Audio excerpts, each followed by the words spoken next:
From the golden fields of Saturday glory, strap on the helmet and into the huddle. It's Mr. Gridiron. Yes, in coverage, I'm playing press. You can text, but if it ain't looking right, I'm swiping left. Next. Boy, don't hate the player, hate the game now. Killing it just won't be the same now. Boy, I'm balling hard in the pain now. Boy, I'm balling hard in the pain now. Boy, don't hate the player, hate the game now. Killing it just won't be the same now. Boy, I'm balling hard in the pain now. Boy, I'm balling hard in the pain now. What is up, everybody? This is Thomas Christopher, Mr. Gridiron of the League Winners, here for episode numero 21 of Mr. Gridiron. Obviously, I'm not in the studio today. My mother, who usually watches my daughter, is actually on vacation, so I hope she enjoys her vacation. So I got to pull a little extra duty and take her to her daycare and all that stuff. So not enough time to get into the studio. So that's why you see me at the house today. Not sure why it's like completely dark on this side and light on this side. But hey, if lighting issues are the worst of our problems today, I'm completely fine with that. We do have another interesting show today. We're going to talk about the opening finals that occurred in Oregon. We're going to talk about the Manning Passing Academy, which also occurred this past week over the weekend. And we're going to talk about some news. We're going to do some film breakdown on new Wake Forest quarterback Gio Lopez. He transferred from UNC, and he now will be playing quarterback for the Demon Deacons in the 2026 season. We may have a morning meat grinder, which is something that, some of the biggest hits in college football. So we might have another one of those coming up as well. And we may even have an interview coming up. Who knows? But before we get into all that, please make sure to hit that like button. It's completely free to do so, and it really does help out the channel. If you're watching on YouTube, make sure to hit that subscribe button as well. It really does help out. You can leave a live comment as well, because this is a live show. And if you do leave a live comment, I'll make sure to get to you pretty instantly, unless we're doing a film breakdown or something like that, where it may be a little more difficult for me to view the comments on the spot. However, I will get back to you. If you do watch this after the show ends, and give me about 24, 48 hours, and I'll get back to you as well. If you're watching on Facebook, please click that like button. Share the video. If you have friends, family who are fans of college football, they're going to like this show. We do a lot of breakdowns, a lot of great stuff, and we have a lot of insight that not a lot of people have, which is probably the good thing. And if you're watching on X Twitter, please make sure to hit the like button and retweet and comment. I apologize. I had a little bit of a brain fart there. Looking for our Monday morning meat grinder video that I had up on here, and it went away for a second, so I apologize. We won't be getting to that first, though. That'll be saved for later in the show. Maybe after we do the morning huddle. Who knows? Maybe we started off with a big hit this time. But with that being said, let's get into our morning huddle. Put the ball! Let's go, family! Put the ball! Let's go, family on three! One, two, three, family! Put the ball! Let's go, family on three! One, two, three, family! I apologize. I don't know what was going on there. There was some delay with the StreamYard. But morning huddle news: 5-star wideout Eric McFarland has chosen Texas A&M, the Florida IMG Academy player, ranked in the top 5 by ESPN. He ends up choosing Texas A&M. Louisiana lawmakers are starting to raise concern that the state is putting more into sports than ahead of other priorities, such as education, reading, things of that nature, and also infrastructure, which if you look at the way football is perceived in Louisiana, whether it's, from Tulane or LSU, are they wrong? Let's say that. Former Penn State edge rusher Chaz Coleman, who had transferred to Tennessee, has been removed from the football roster. Now, I want to make a very interesting point here, is that reports are speculating that it's not like a Nico situation to where he's just disgruntled with the team. It's more, I guess it's more of a personal issue, like a depression issue and not living up to expectations kind of thing, kind of having a midlife crisis at a young age. And that can happen when a lot of pressure is put on kids, right? They start to go into a crisis situation if they don't reach that ceiling. So hopefully it works out for him and he gets, the help that he needs going forward. And with that's kind of the end. So of our morning huddle. But we are going to go into our Monday morning meat grinder, which is the biggest hits in college football. I still got to make a nice little segue cutaway for that because I'm sure I can find some good stuff. Actually, I think I know what I can do. I'm going to end up doing that probably for next week's show. But with that being said, we are going to highlight a game that occurred in the state of Florida, Miami, FSU. If you don't know this game or this hit that I'm about to show, it is Florida State's Stanford Samuels with a monstrous hit on Roscoe Parrish. So we're going to bring that in. We're going to go full screen on it so that you guys don't have to see my ugly mug while we look at this. And we're going to go full screen on this as well. So we don't have to see any other nonsense other than what is on the video right now. And with that being said, I'm going to chat for a little bit more because I don't want this to get flagged. YouTube has a weird thing with flagging certain videos and stuff like that if it's a certain duration. And I don't want to have any issues with the copyright or anything like that because we're only showing this small clip, but there may be broadcasting or stuff like that may get dinged if we do it before the 5-minute mark. So with that said, the 5-minute mark has now officially hit, and we're going to watch this monstrous hit. 11:38 to go, second quarter, shotgun formation now, Berlin. Roscoe Parrish wide to the right. Here's the snap. 3-man rush, and Berlin gets the pass. Oh, what a hit! Roscoe Parrish is sawn in two. Stanford Samuels took no prisoners. It was hit so hard the camera couldn't even keep up. Has to take his helmet off.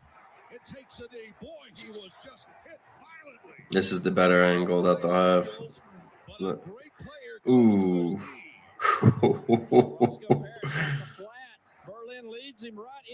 Ooh, that's a great hit. And in the rain, too.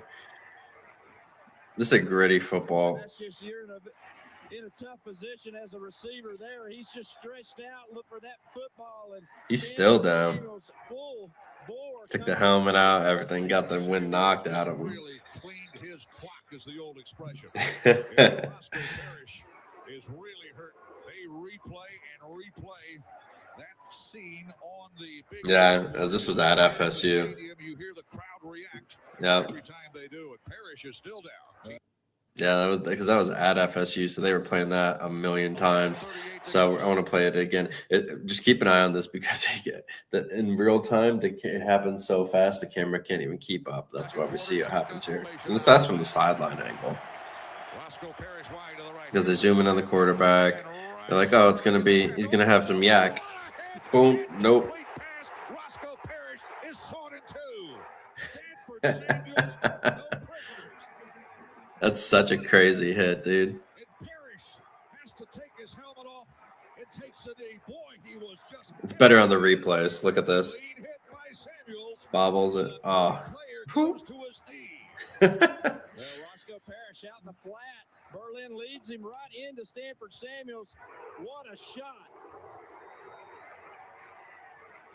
Low key, though. Boy, that's just in a tough position as a receiver there. He's just stretched out, look for that football, and Stanford Samuels full bore comes up and just busts him. Samuels just really cleaned his clock is the old expression. And Roscoe Parrish is really hurt.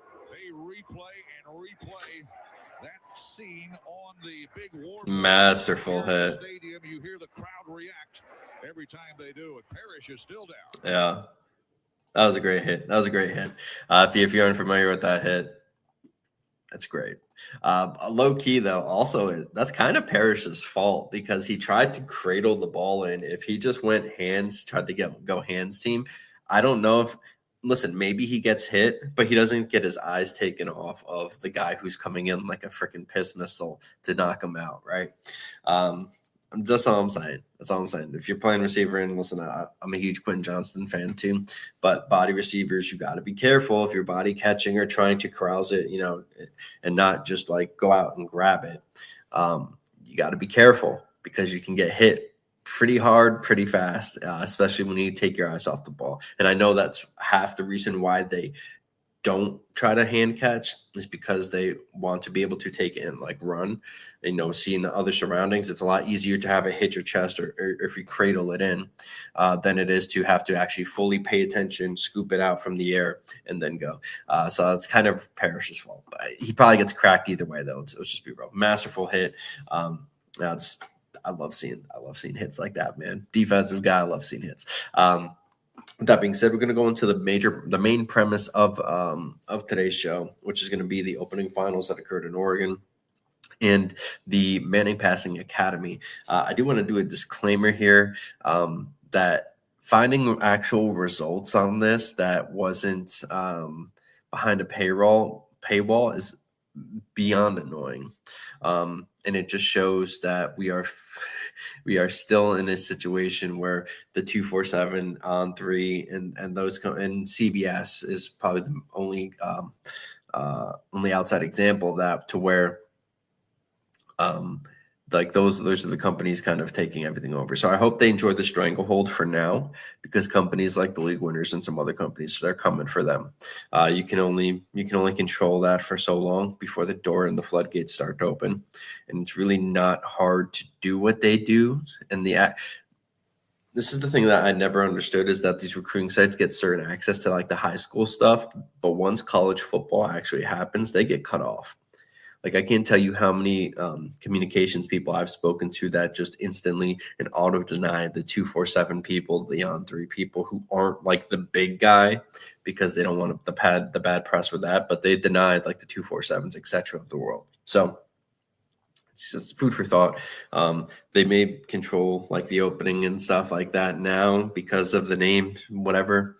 That's not going to happen for much longer. Just keep that in mind. With that being said, I do want to talk about the opening finals because that was a big thing for a lot of recruits. So we're going to share the page here on X that has a lot of the stuff on here. So for day one, Miami 5-star cornerback Dante Wright was named the MVP. Like I said, this from Rivals and On 3 and all them. Because when you try to check, just so everybody can see, it's behind a paywall. And they're the only place that has published anything even close to results from this that you can see. I've tried Googling it, unless my Google no longer works, and the page isn't even popping up. Like, I'll share the tab and say it's just stuck in for. There it goes. It's just stuck there. So we won't be giving them the money or clicks that they would like from that. Instead, we're gonna highlight some stuff through free on the X Twitter media, because I refuse to give in to places that are holding content hostage. I'm not a fan of that stuff, especially when you own the entire source of that and then you put it behind a paywall too. You're just a greedy POS. And yeah, not like giving into that. Anyways, so the MVP from day one was Dante Wright. Jahide Brown was number 2 on day one, which is ironic. Which is interesting because we'll talk about him for a little bit later. Adrian Cole, safety, currently isn't committed. He's number 3 on the day. Hayden Stepp also doesn't have a commit locked in. 4-star cornerback, he was number 4. Easton Royal, wideout, who's committed to Texas, 5-star plus. He's number 5. Charles Davis, wideout from Cal, who's been turning heads at these events, the 4-star. He was number 6.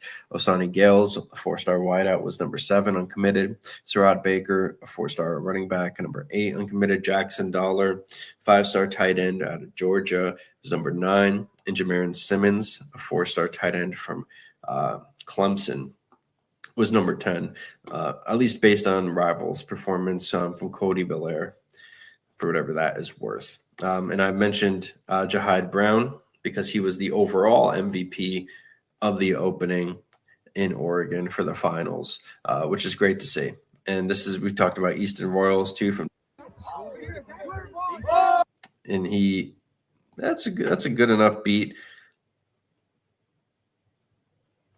I want to take a look at this real quick. He does a good job setting inside to get outside and the leverage, and the ball's thrown where it has to be on.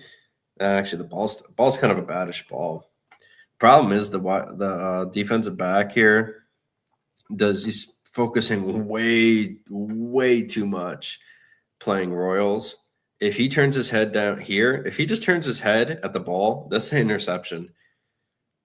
That's just bad cornerback play. I mean, you can call it what it is. It's bad cornerback play. Eye-opening. Okay, yeah. So for the quarterbacks on that side, Trey Taylor, I heard, was doing really good. Even we have our own correspondent who was in California for the opening in California, who said Trey Taylor was doing really well, and then Charlie Baker as well. The California commit, he was doing very well too. And Jalen Adai with a nice dunk there. Let's keep going down a little bit. Yeah, Trey Taylor, Eastern World, Dante Wright, headline 100 plus, top 27 and 28 recruits from Beaverton. That's the Hooper dunks, which I don't care too much about. Overall top performers, this is what I wanted to see too. So like I said, Jahad Brown was the MVP of the event. We have Terod Baker, who we mentioned before, who ended up, I guess, committing to Texas Tech. And then Hayden Stepp was third with the 4-star cornerback, currently uncommitted. Jackson Dollar, who was, I believe, 9th on day one, moved up to 4th overall. Adrian Cole is number 5. Dante Wright, who won day one's MVP, the 5-star cornerback for the U. He's at number 6. Eli Woodard, who I've heard good things about, 4-star wideout. He was at 7. Monsanto Torbert, 4-star cornerback. He was at 8. Taj Gray, a 2028 4-star linebacker, was number 9. So that's good to see for him. That's pretty impressive that he made it there. And then Tristan Hughes, 4-star safety, is committed to the University of Kentucky, finished 10th in the overall. At least that's what they say. For Max Preps, they had a completely different list, which is why I always think it's hilarious. But they had Ryan Rakowski at quarterback, who was at the top. I've heard some good things about Rakowski. I've heard some interesting things as well. So just keep that in mind. Jahad Brown was number 2. Hayden Koo, wide out there from California. They had him at 3. Charles Davis, the Cal commit, at number 4. Dante Wright, the Miami commit, number 5. Terod Baker, the Texas Tech commit, at number 6. Eli Woodard at 7. The wideout. Jamarian Simmons, the wideout, at number 8. Jackson Dollar from Georgia, number 9. Gabriel Osborne from Oklahoma, cornerback from Oklahoma, rather, number 10. Jackson Stokes, the running back. He is from California. He was number 11. Taven Epps, linebacker. I believe he is from California as well. Was number 12. And then Trey Taylor, who we mentioned, was number 13 on that list. So that was pretty fascinating. Let's see if this is behind a paywall. It probably is, because it's on 3. Yeah, behind a paywall. This is the thing, man. They own so much, and then they put it all behind a paywall. It's absurd. This is what I want to see. Tristan Hughes, Pickapalooza. Okay. Safety commit. I just want to see this here. I don't want to volume, because some of the volume can be a little crazy. But that was just a great play. This is what I was talking about with the other guy, right? The other corner, and he does a good job going through. Like, they try to do a pick and the switch off and everything, and they play that the defense played that really well. Stayed on their man. He stayed his eyes on the quarterback. That's how you do that. And that's how you do it. Following a 6-year. Yep. Okay. Tom Loy had that here. Yeah, from 247 CBS. That's the thing. All these places work together, so I don't even. Not going to say I don't respect them, but they have a stranglehold on that side of things in terms of the high school sports and prospects, and then they put stuff behind paywall. So I'm going to try not to support that. I'm going to try to keep it, as quote unquote free as we'll say as possible. We'll try to do. Let's see if the 247 one's behind a paywall. Okay, and it's not, which is Yep, it is. See, that's what I'm saying, man. They're the only ones who have the access to it, and then they put it behind a paywall. It's just I'm not a fan of that stuff. I really am not. This doesn't make much sense, but whatever. 5-star. Oh, okay. Yeah, Gabriel Osborne we talked about before. He had an interception himself, so let's see. It's just a bad throw. Yep, that was a very bad throw. Not sure what the quarterback was reading there. Not a great throw, though. West going undefeated. Okay, a couple of the games. Trace Washington with an INT. See, this is my thing, man. A lot of people care about the quarterbacks, but I always think the quarterback play and some of the receiver play is a lot more mid than it really is. Like the other highlight that they showed before. How did these guys get in there? It's interesting. Okay.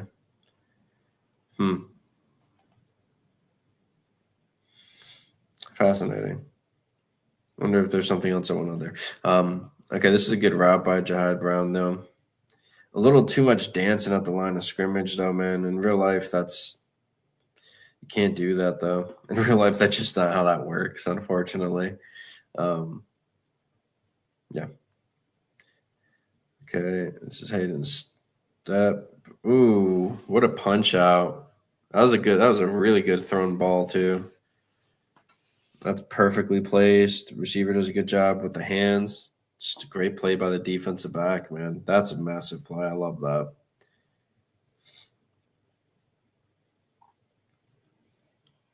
Okay. Ooh, that's a great play. Yeah, Raheem. Okay, who's that? Raheem Floyd, 4-star.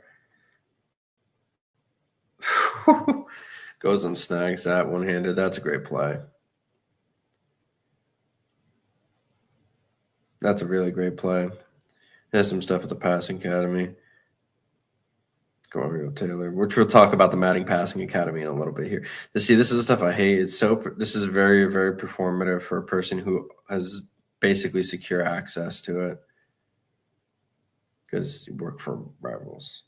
Like, yeah, not a fan of that stuff. Maybe Bud Elliott has some on there. No, it's TJ Randall's not even Bud's. Okay. Yeah, just a lot of stuff just behind paywalls, man. Unfortunately, I'm sorry, guys. And this is what performative. Just taking a video of this and nothing else is very performative.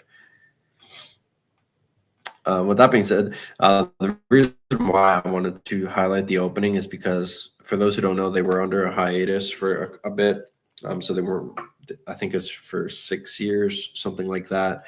And this is a great way to see the upcoming prospects and the guys that are going to be the next stars of college football.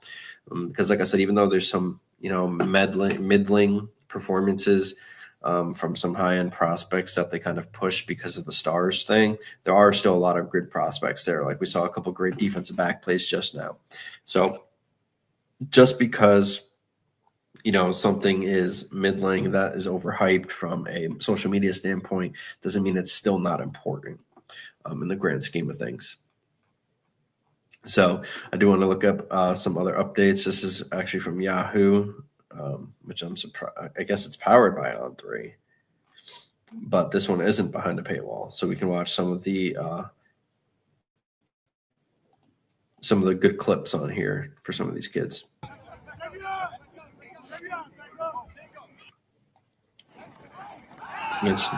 That's really this is one of the mid things I'm talking about, where it's just a really easy in route. The defensive back just makes a mistake. It's an easy touchdown. That's not impressive to me. Eli Woodard, good job, but I'm not impressed by that. This one says Ohio State quarterback commit Brady Edmonds, who I'm actually a fan of, finds USC commit Quentin Hale. I'm going to turn that volume down so you guys don't hear any of that. That's really loud. Oh, and it freezes up. Hopefully let's try this again. That's a good job reading the field And they're in the zone. I don't know what is really going. See, I wish they showed more in the back end stuff too. This is a problem when you don't have people who know what they're doing actually taking video. And it's unfortunate because these are people who actually work for these companies' rivals. Okay, this is Bukowski. Like this is what I was okay. This is what I was talking about. Look at this. This is a nothing. He stops. What is this? What is this supposed to be? 22. I don't even know what 22 is doing there. Like that's a horrific play. You got looked out that bad. Like I don't even understand why he moves here. And like I know, like I'm not trying to be overly harsh, but like why would you move to the right? Like these two guys wide open. This is just an absurd play by 22.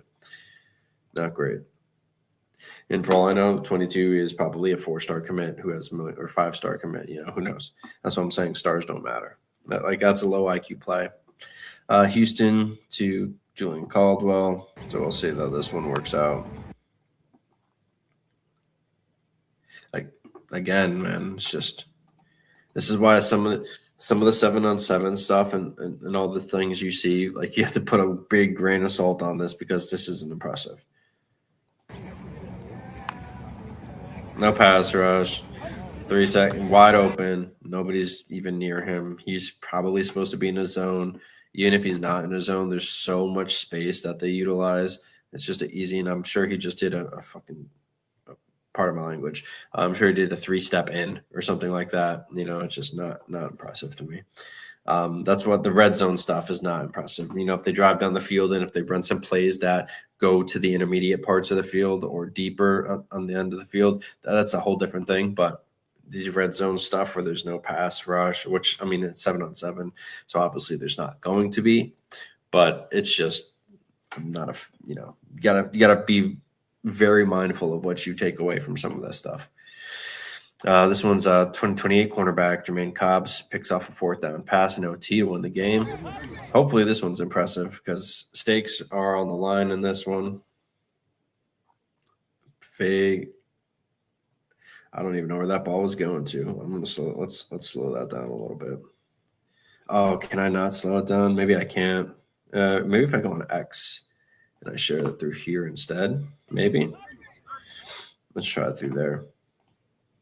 I'm going to slow that down to see where exactly that was supposed to go. Yeah, bad throw. That's what I'm talking about. Just a bad throw. I'm going to slow it down a little bit. I'm going to start from the beginning. I'm going to mute that sound. It was just a bad throw. And he pump fakes too. So he probably should have thrown it there. Either air-mailed number 5 or he was trying to hit 22. Either way. Not a good throw. Great play by the defensive back, though, getting that one-handed snag like that. That's impressive. Kareem Hurley evades the blitz and runs it in for a touchdown, but the play was nullified for an illegal pick. Like this is my thing. Okay, you get one blitz and you're just gonna run. Like that's not impressive to me. That's why certain stuff in these 7-on-7s you have to take with a grain of salt. Because there will be people that will hype stuff up or take what's the point of taking that video? Evades the blitz. There's one person who runs at him and he can use the center as he uses the center. It doesn't make sense. And they have to start from a 5-yard deficit instead of blitzing from the linebacker spot. That's not impressive to me. I'm sorry. Maybe I'm a pessimist. Let's see. Warren Isaiah Rodgers for 6. Good throw. Just have to trust me on it. Okay, so is this what's the point of posting this? Doesn't make sense. Kareem Hurley to Jaden Miles. Let me see how this looks. Again, not impressed.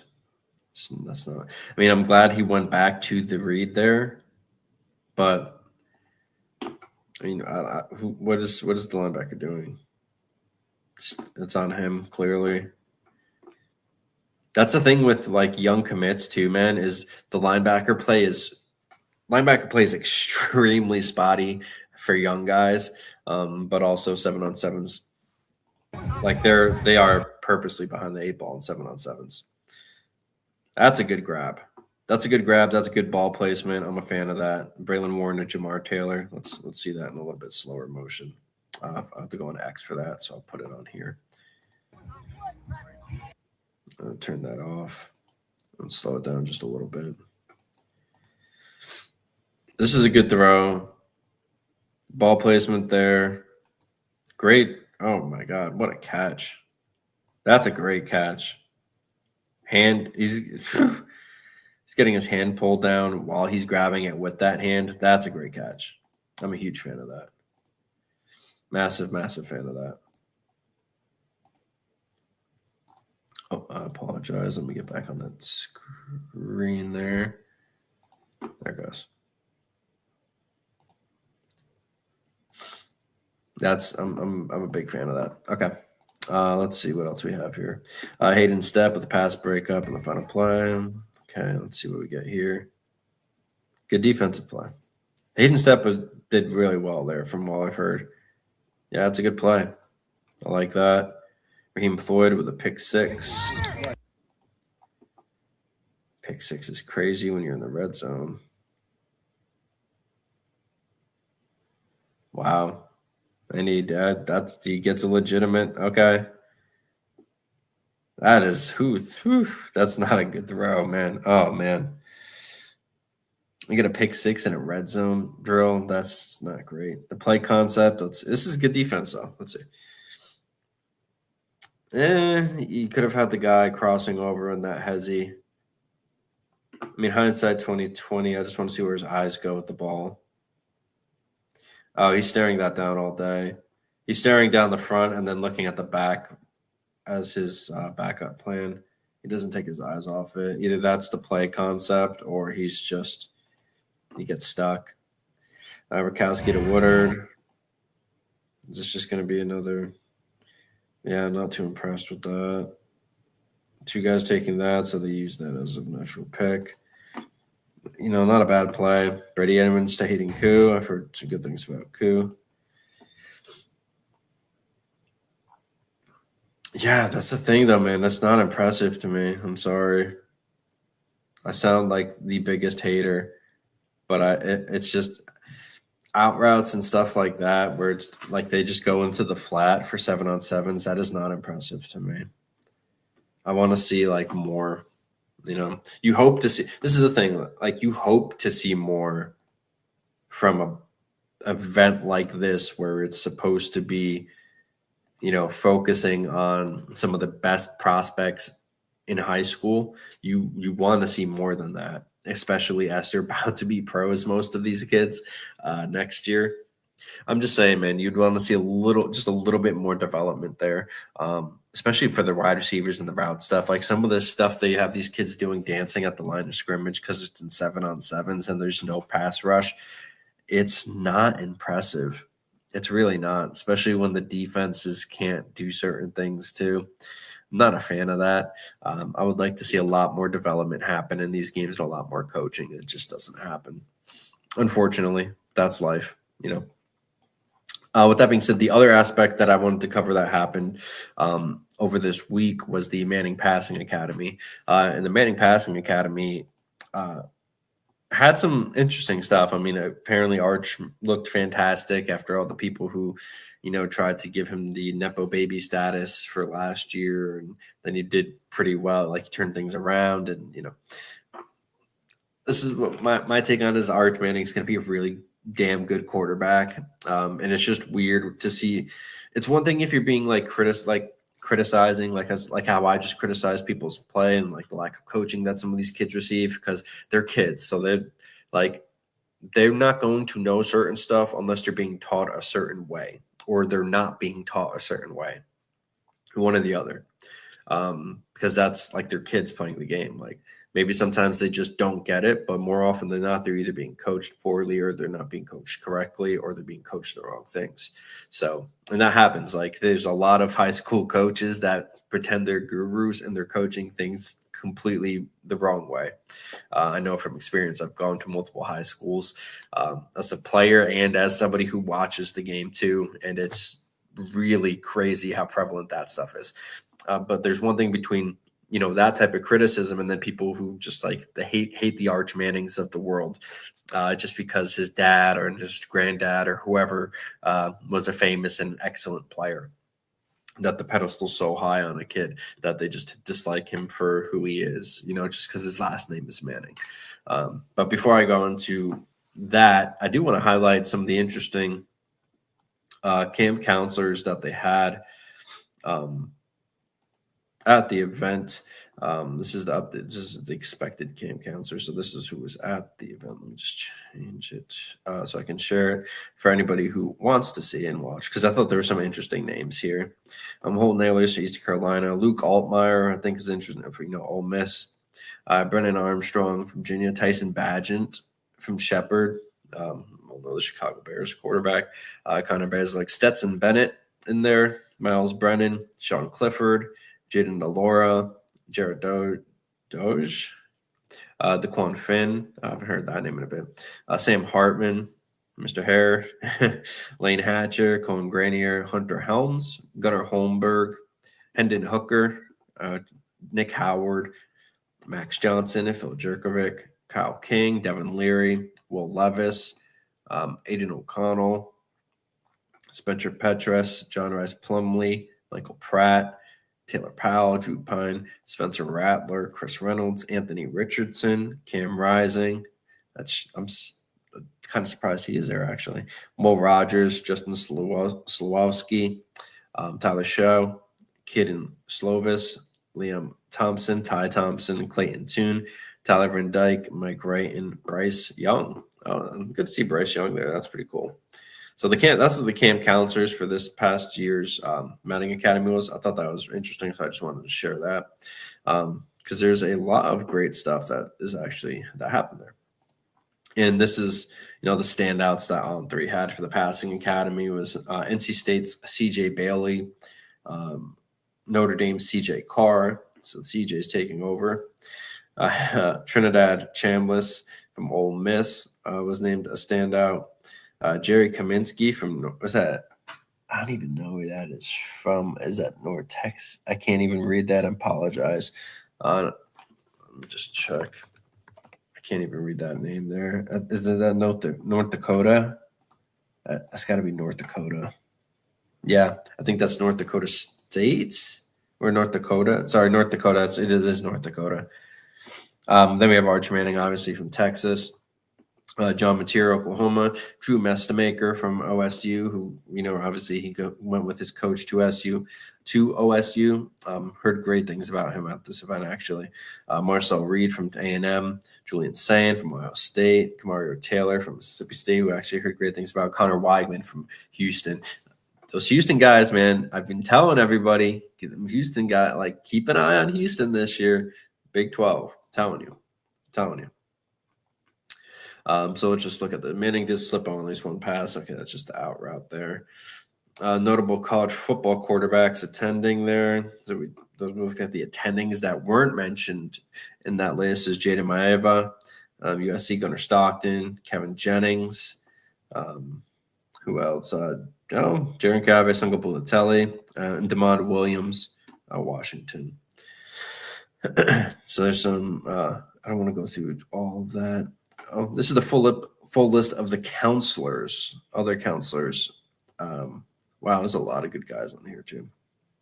So obviously there's some participants as well. So Steve Angeli from Syracuse was there. That's fantastic. I'm a huge Angeli guy. That kid, I really hope that he is able to prove how good of a quarterback he is, because he was getting on a heater before he got hurt. There are some aspects of his game that I think he needs to be coached up on, especially when it comes to certain stuff, reading the field. But Syracuse's offense is dictated in a way where that's not completely necessary. Anyway, Aiden Armenta from Yale Monroe was there. Bear Bachmeyer, who I'm a massive fan of as well. I believe we highlighted him on this show, actually, for our film review. Cole Ballard from Kansas was there. Alonzo Barnett, who's at UCF now. Massive fan of Alonzo Barnett, formerly from James Madison. Andrew Body, Alabama State was there. Ryan Brown from Purdue. We have Kidding Creel of Jacksonville State was there. Noah Fafita of Arizona. Roman Gagliano from MTSU.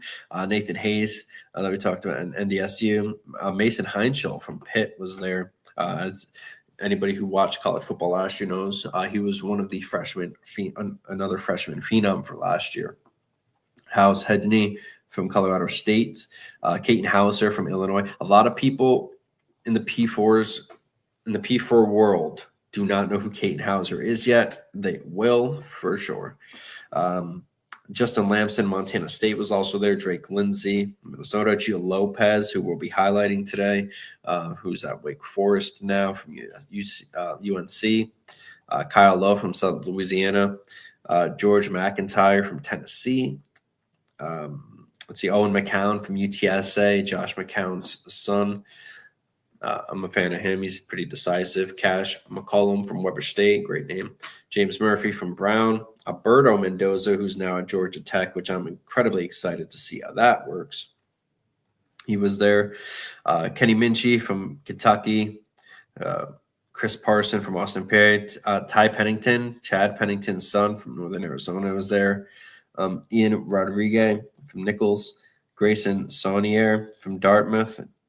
Then we have Braxton Thomas from NC-A&T. I'm glad to see some FCS people there too, honestly. Christopher Vizina, from Clemson. Malik Washington, another freshman phenom who's from Maryland, was there.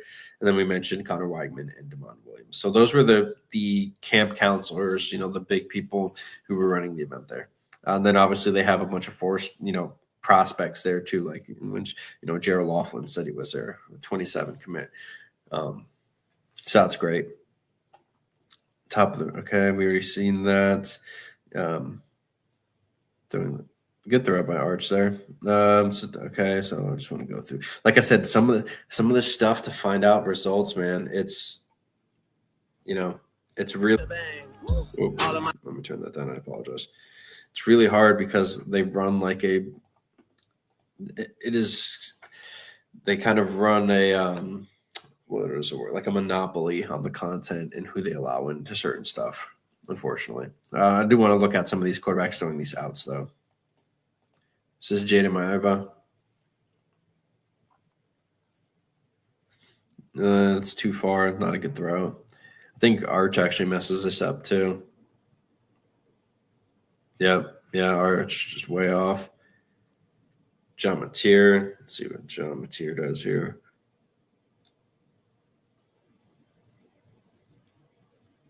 Too high. I mean, it's not terrible.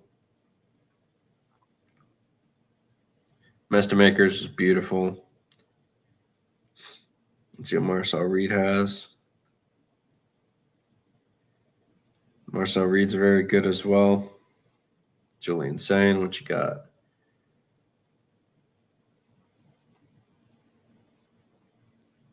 Good ball by Sane. A little bit less air on it. I want to see that a little more strength on that. Stockton with a good one. Mario Taylor. That's a good one too. Christopher Vizzini. That's a good ball. Malik Washington. I'm excited to see this one. A little bit over, but that's not bad either. I like that too. I apologize. Not sure what that happened. I just want to see real quick. Oh, it's the same list. Okay. See, that's not busting. Like, this is the type of stupid stuff. Oh, John Mateer's looking ripped. Like, dude, these guys are in the weight room 24/7. Like, this is insane. This is cool. I love seeing the angles like this. I'll turn this down so the volume's off. Look, I love the helmet cams, man, because it just shows like how precise some of these guys have to be and how hard it is to do what they do. Like, it is not that easy.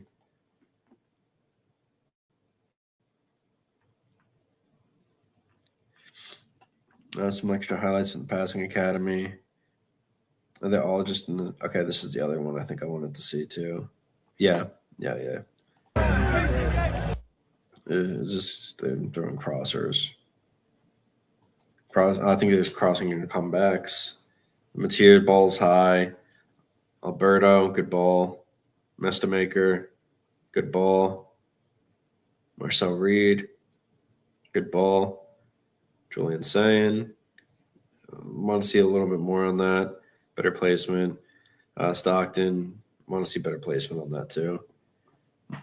Mateer was not great though. That's the thing. Like, people are like, "Oh, he's so jacked." Like, dude, he's throwing bad balls. You don't want to see that. Like Kenny Minchie, nice air ball here. Oh, let's see this one then. Okay, cool. I'm excited to see Minchie, how he performs. That's a good ball. Mestamaker, a lot of big things for Mestamaker. Okay, is this the same out throw? Yeah. Okay, no, that's the one we were talking about before. That's what I'm saying. Like, it's sometimes it's so hard to find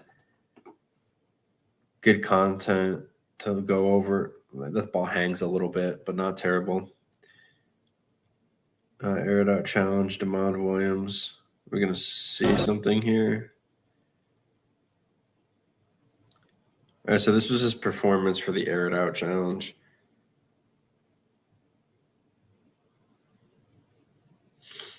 Okay, not bad.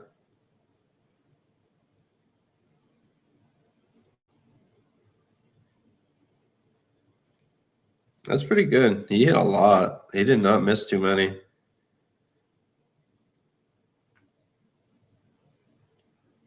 I don't care about that. Arch Manning throwing. Okay, this is his air it out challenge. Let's see how Manning's ball looks.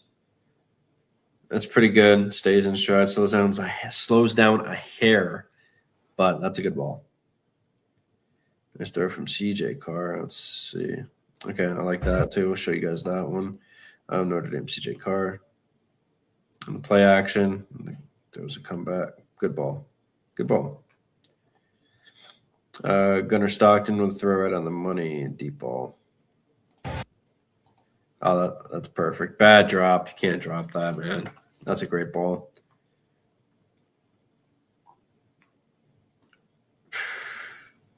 You can't drop that.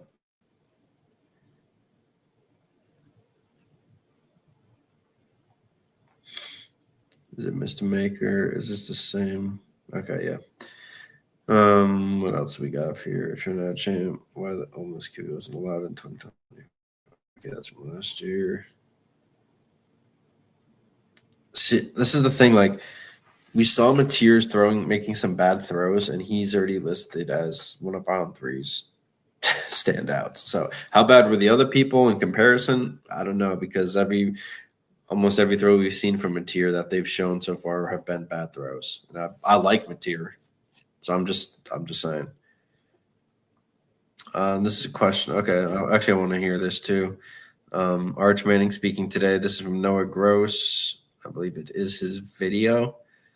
I'm speaking today at the Manning Passing Academy about how much different he feels heading into year 2 as the starter. I think anytime you just get game experience, whether it's good games or bad games, it helps you. And I'm just trying to get better one day at a time and keep improving on last year and just help my team win in any way I can. Continue to just be myself, not try to be anyone else. Play within myself and trust my teammates, trust the coaching, and just try to get better each week. There were some up and downs. There's a little bit of a rocky start there. But I feel like I learned a lot about myself and try and keep getting better and move forward and have a good year. Yeah, I think anytime you – Yeah, good answers. Arch Manning looks like that kid never sleeps, man. His bags might be worse than mine, and I got about 20 years on the kid. Or at least a decade on the kid. Okay, probably closer to a decade. 20 years is a little exaggeration. Look at the Mannings there. Love seeing the Mannings. Last year, okay. Don't care too much about that. Yeah, that's the deep ball that he threw there. This is what I'm talking about. This is draft diamonds, and I love draft diamonds, man. This throw was super pretty. Okay, I don't like seeing that's interesting. It looks good. It's a bad ball, though. I love Arch Manning. That's a bad ball, brother. That's a bad ball. I don't want to call them out. I'm not going to call them out, publicly on social media because I do like what they do. But on the show, heck yeah, man. If I'm reading that, this throw is super pretty. That's a bad ball, bro. That's a bad ball. I'm just saying. I don't know. Okay, so I want to see this. See, I don't know if this is why I can't trust people. John Mateer on the money, and this is a bad throw. It is high. It's high. I don't even think the kid gets his feet in, that's on him, but okay, he gets his feet in. Still, man, one, it's late. It's late and it's high. I'm just saying. Yeah, and this is some Julian saying stuff on the post. That's not a post. Okay. I don't know if this guy knows what a post is.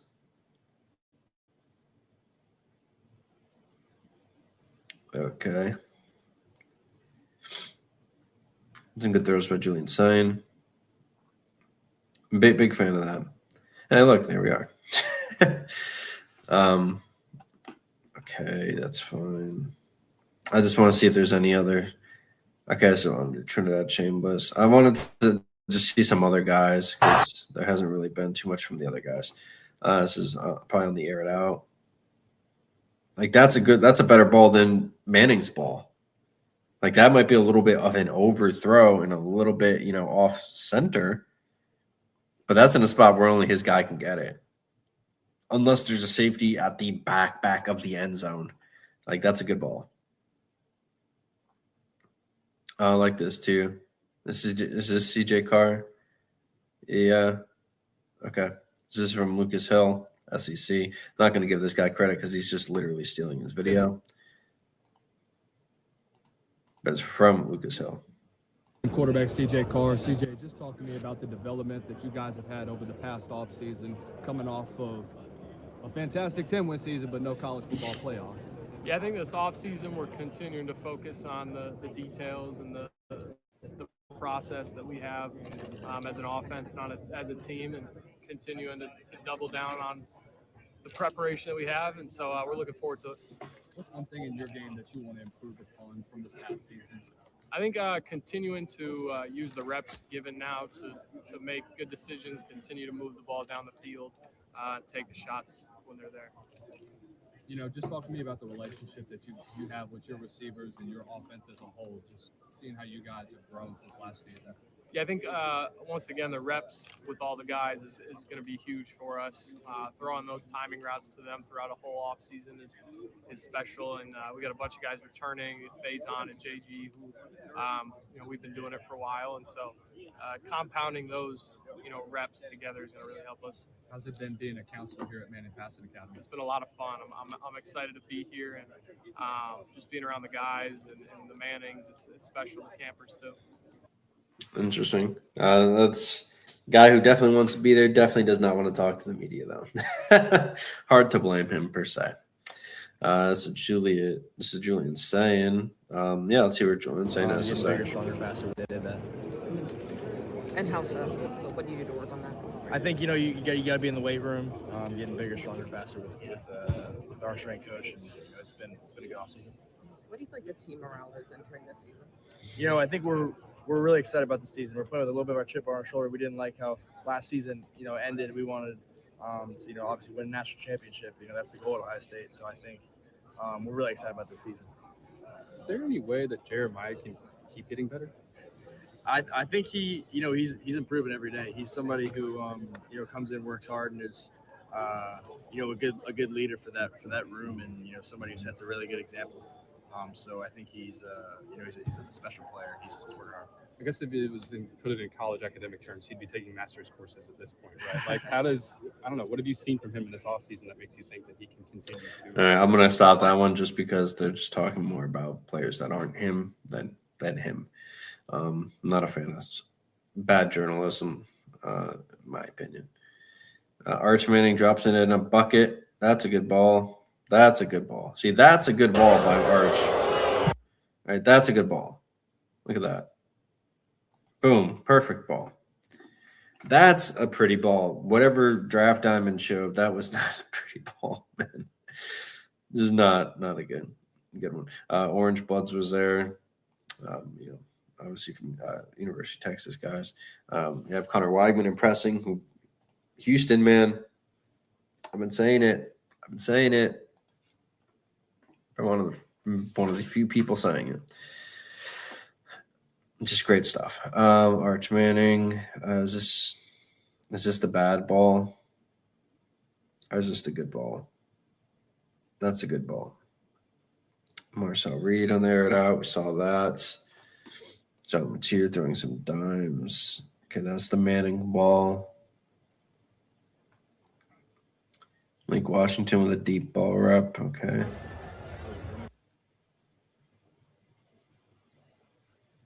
Great ball by Malik Washington there. 4 of the top quarterbacks in the country throwing the deep post. That's from last year. Okay. This one's Klubnik. This is actually something I want to hear. Peyton Manning relaying a call to these quarterbacks. I just want to hear can't even hear the call. What's the point of even putting that out there then? That's what I'm saying, man. People are this stuff is so annoying. Webb Elkington in there too. Let's shout out to him. He's a 2030 young kid. It's good to see some guys like that's the thing. Everyone's like, oh, well, what does the Manning Passing Academy do, and what do all these camps do? It's for the young guys. Like that is what it's for, straight up. It's so insane when people are like, well, what does it do? That's what it does, man. But anyway, I just wanted to highlight that as well. So we talked about the opening. We talked about the Manning Passing Academy. Those are great events that happened over the weekend, even though the 247 has kind of as a monopoly on 3, whatever, has kind of as a monopoly on the opening stuff for whatever reason. I'm just good that we got to see some stuff in the Manning Passing Academy too. It also just shows what kind of, man, very hard to find good journalism in sports. That's just all I will say. But that being said, it is now time for our film review session of this week's episode. So stay tuned for the Film Room Flash.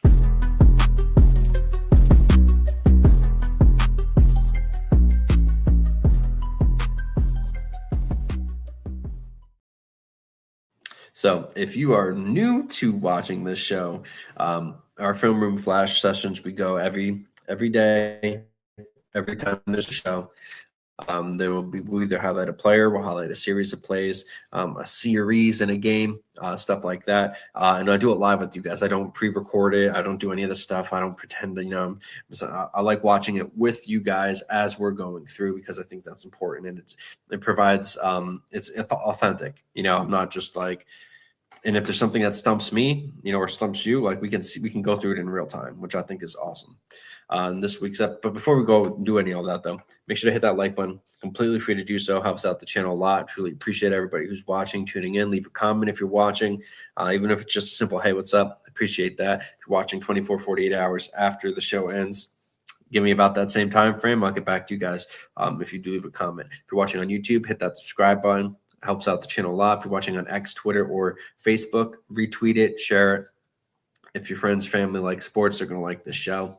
And you can also find this show anywhere you find your favorite shows and podcasts, whether that is on Spotify, iTunes, Amazon, or iHeartRadio. With that said, this week's Film and Flash segment highlights Wake Forest quarterback Gio Lopez, who has transferred from UNC and is now at Wake Forest.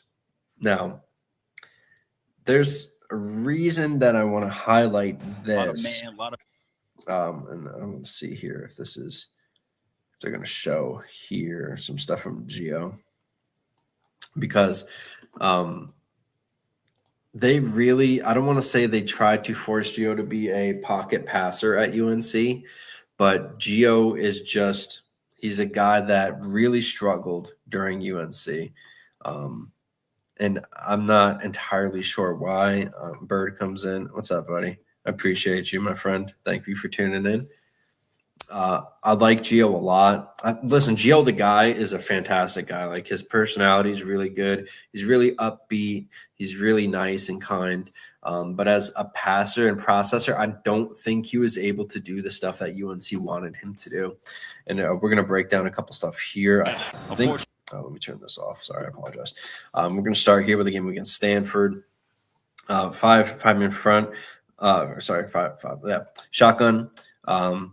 We have, I guess we'll call it a trips. We have the big slot here on the right side. A solo wide out on the bottom of the screen. We have the running back here, and I believe the running back goes in motion. He's going to be running across the formation. And then I apologize because I said 5 in front, because they have 5 guys at the line of scrimmage. Stanford is running. This is a zone from Stanford.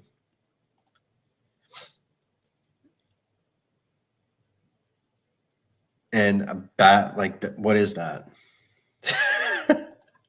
This is some of the things I'm talking about with Gio, man. This is just a very bad play. This looks like it's probably a flood-esque concept where they have the other. Sorry, I'm going to go back here. I want to see if they just showed a replay on this before I go too harshly on him. I don't think they do, though. Oh, excuse me. I apologize. Yeah, so they won't show a replay. I have to assume this is a flood-esque concept, because the way this receiver is running his route looks like he's going to be running to that side. And just the way Gio's throwing this ball makes it seem that way. But what is he doing here? At this point, you either throw to your underneath, he's open right now. Your underneath is open. Why he didn't throw this, I don't know. But then if you're not going to throw and you're going to wait, and he's probably waiting for the downfield stuff, you have to throw the ball away. You throw it away right now. You don't. He burps the baby here. You're going to see him burp the baby. Burp, burp, burp. And then he tries to throw. And by then, it's too late. It's just too late. So I wanted to see some other stuff. Sorry. For whatever reason, they have most of this. Okay. So here's another one that I wanted to highlight. So they're going to have a wide receiver crossing. They're in a shotgun formation. They have a tight end who is in line but off the line of scrimmage. They have a wide receiver on the right side of the screen, up at the line of scrimmage, lead receiver on the left, running back on the left. Stanford's running this is a 4-2-5, but it looks like a 4-3. They have 2 down D linemen. They have 2 edge guys, and running it, doing 9, standing up. This is a zone as well. They're running zone just based on the way that the trade-off was. Once the receiver went in motion, they gave it away. It's a zone concept. They're only running 4. They run a stunt. Good ball. Not a bad ball. The coverage, not ideal. There's some mistakes here, like the way these guys are going about it. Not ideal, because it's like a cross between a man and a zone concept here, if you can see. But they run the single high up at the top. So it's a cover 3 concept, which I don't understand why certain stuff is man on that end and why they didn't pass it off. But regardless, it's a touchdown. The ball's thrown where it had to be thrown. It was a good enough throw. I'm not going to, completely crap on him. Like, that was good. Burps the baby too much, though. He's patting the baby too much. I wanted to see it maybe a little bit higher, but, what are you going to do? And we have another one here. This time he's facing blitz. This is a man concept. We got, okay. Shotgun set. We got 2 on the outside, 2 on the left, 2 on the outside, on the right in terms of receivers. Running backs to his right side. Press man at the top of the screen. And it looks like they're bringing the house. They are bringing the house. Free blitzer. He burps the baby, gets the ball out. I don't know what happened with the Stanford defender there. Jordan Shipp. It's just what Jordan Shipp does. Scores a touchdown. Great play. Massive fan of him. I'm a massive fan of him. And then let's see. I know there's another play coming up for them, I think, on here, if I'm not mistaken. Is that Melcart? Yeah, that's Melcart. That's the guy we highlighted him before too. I am a huge fan of Melcart. And Bird comes in on the play we were talking about before, throw it away and live to play another day. Completely agree. Huge fan of Melcart. Good to see him get that scoop there. Okay, so I guess they didn't have another one for UNC on that play specifically. This is one I wanted to watch too. This shows some of the questions that I have with Gio. So we're going to play it first all the way through, and then we're going to slow it down and break it down. No fake. He gets intercepted there. I wonder if they show a different angle. I just want to see if they show the same angle or if it's a different angle. If they even show an angle. They don't. Okay. I'm not sure why they had the clip that long then. Just to waste everybody's time, I guess. All right. Anyway, he's by himself back there. Three wideouts on the right, 2 on the left. It's going to be a fake quick pass screen. I guess we'll say, to the left. Then he's going to look to his right. UCF isn't a 4-2-5. Pretty obvious 4-2-5. I'm pretty sure it's also a man scheme. Yep. Everyone's faced up, but this is the problem. This is what I don't get. Okay. As soon as he gets the ball, you're supposed to fake it right now. You don't take he did. You don't even want to move. You just want to throw it there. As soon as you get the ball, throw. Don't take the step back at all. That's a waste of energy. You just throw. Fake the throw, and then you turn.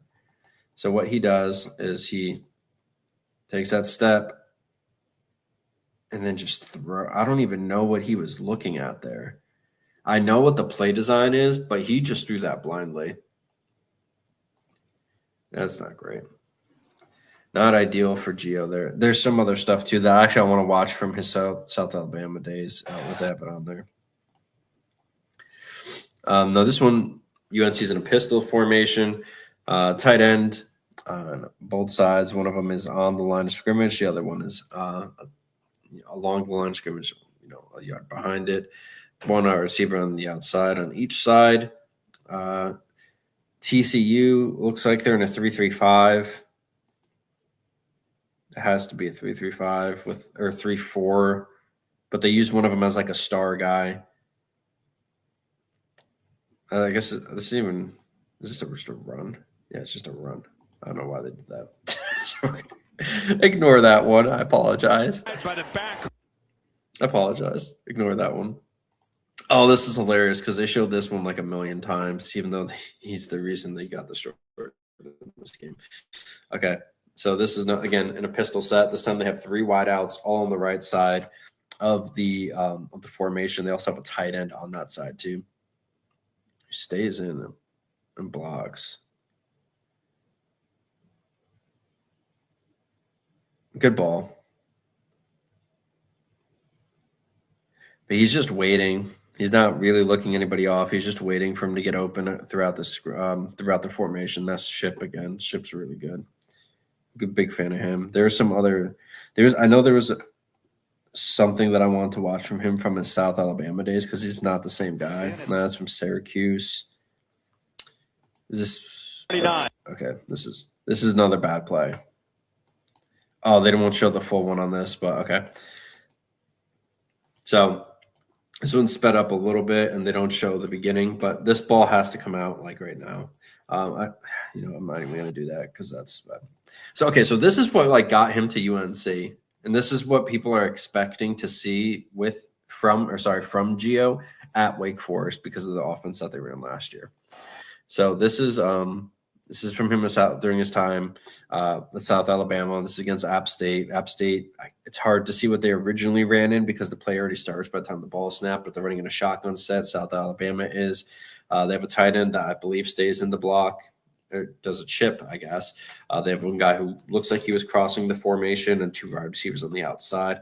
I believe this is a zone concept. Yeah, it's a zone concept from App State. And Gio, he instantly gets pressure. There's 5 guys coming in.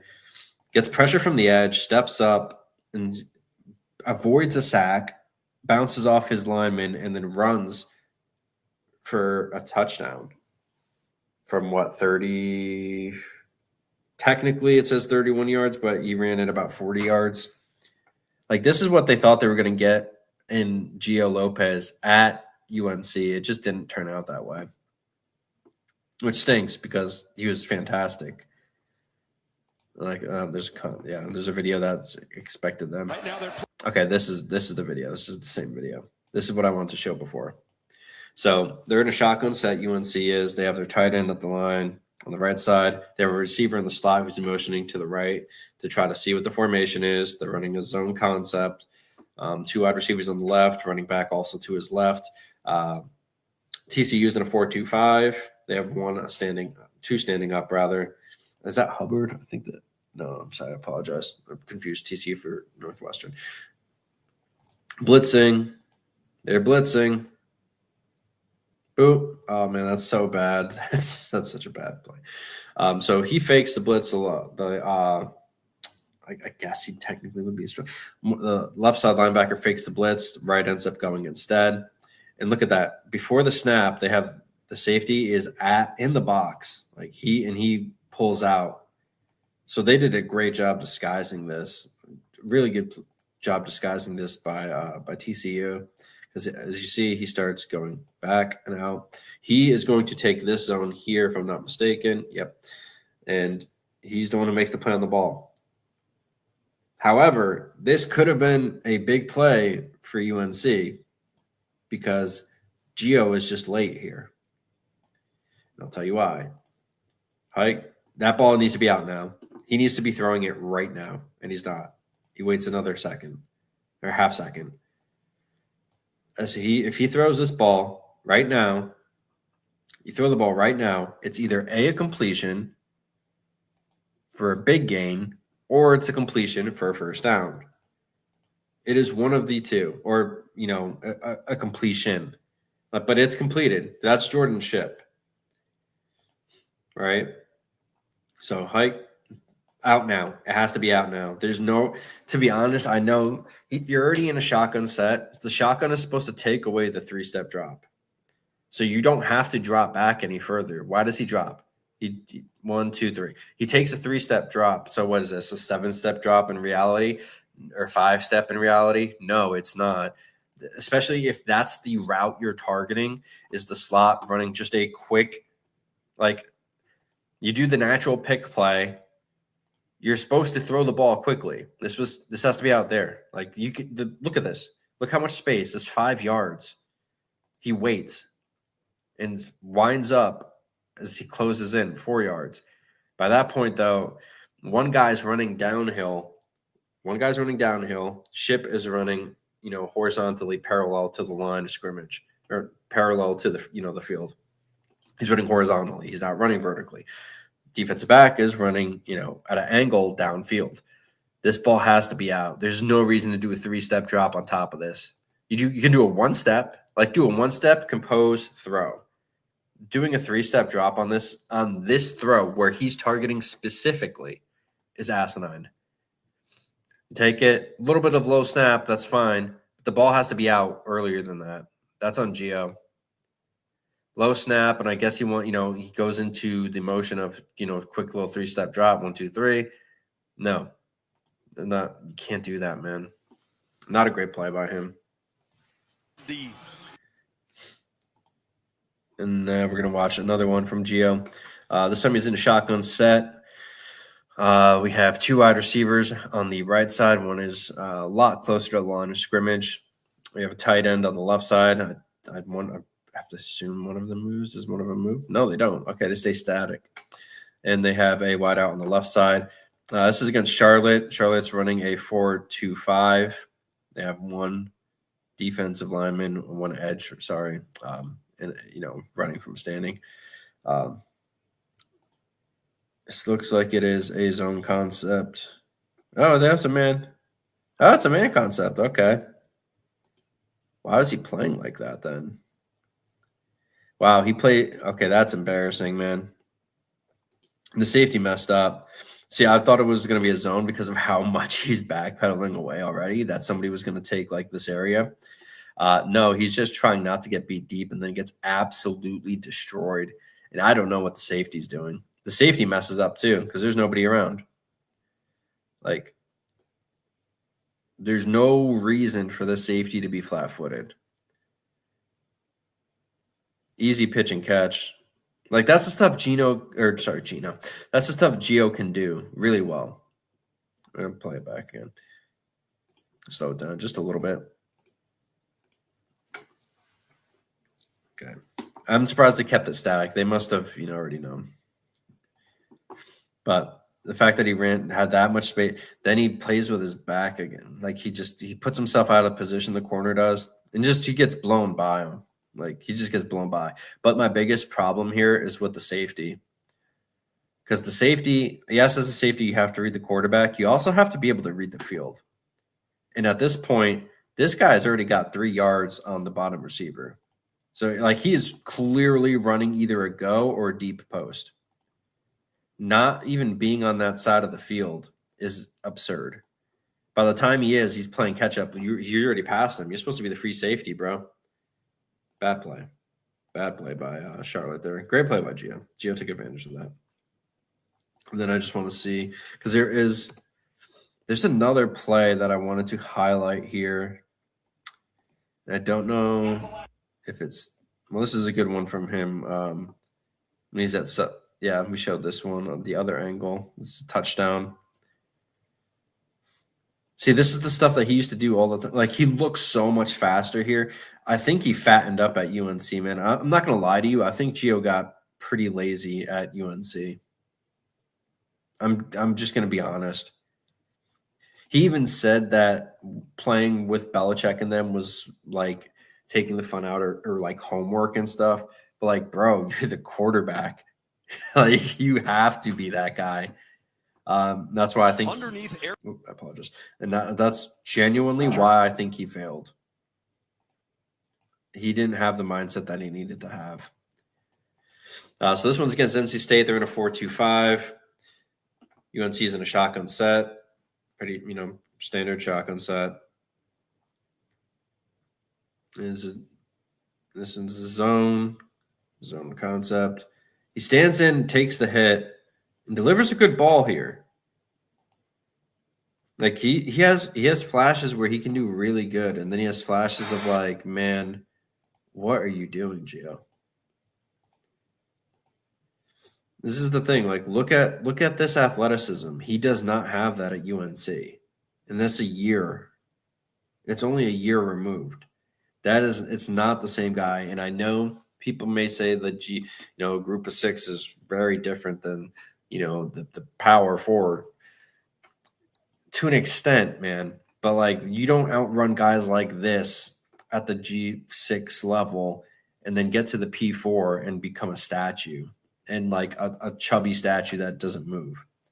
I'm not really one to talk, but I'm also not being paid millions.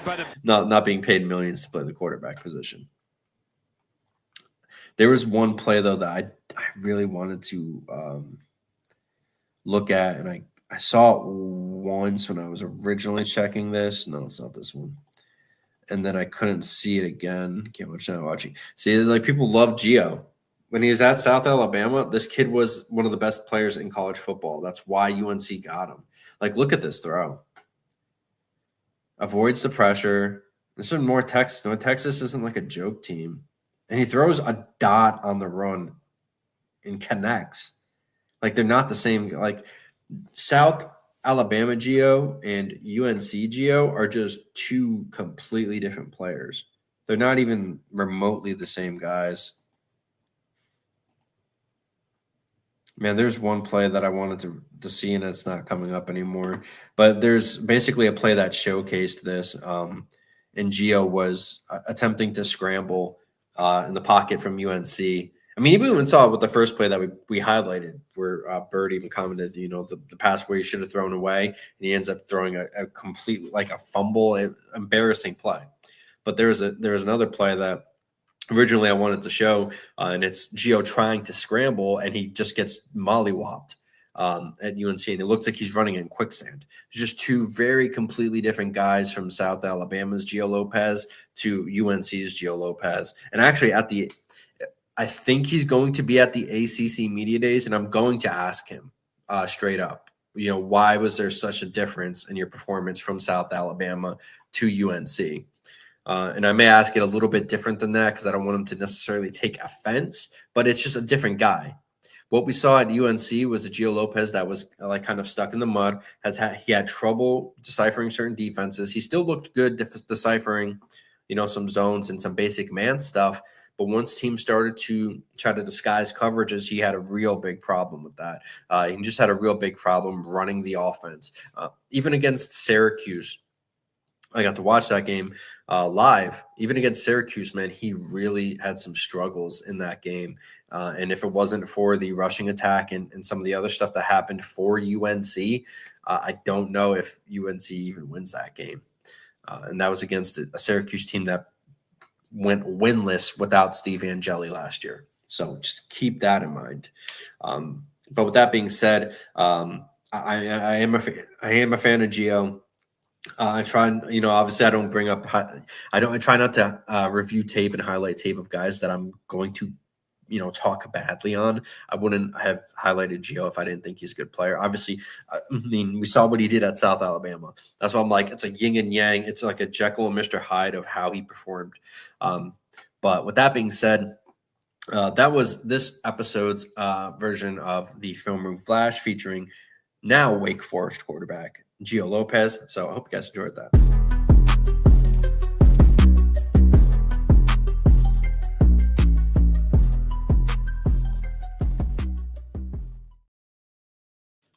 So highlighted Gio Lopez now at Wake Forest. I'm going to try to talk to him at the ACC Media Days and see if I can figure out a little bit more about what happened and why he wasn't as successful at UNC. He did manage to transfer within the conference, though, so that's going to be very interesting. And I'm very curious. I'm pretty sure they play each other this season. And I just want to check if they do in 2026, because I know they played each other last year. They do not play. They do not. Okay.